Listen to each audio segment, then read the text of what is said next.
As eleccións municipais de 2023 deixaban un novo escenario na Deputación ao perder a maioría absoluta ao Partido Popular, algo que o PSOE entendeu como unha oportunidade.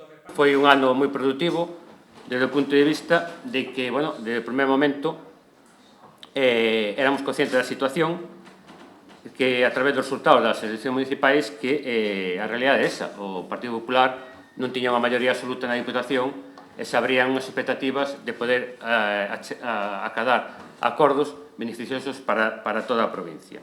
Destacan especialmente o acordo acadado con respecto ao Plan Único de Financiamento para os concellos. A aprobación, gracias á abstención do Grupo Socialista do Plan Cooperou 2024, supón un antes e un despois do financiamento dos concellos da provincia, acadando que absolutamente todos, e cando dicimos todos e todos, os municipios ourensáns dispoñan do grosso de fondos precisos para desenvolver a súa actividade.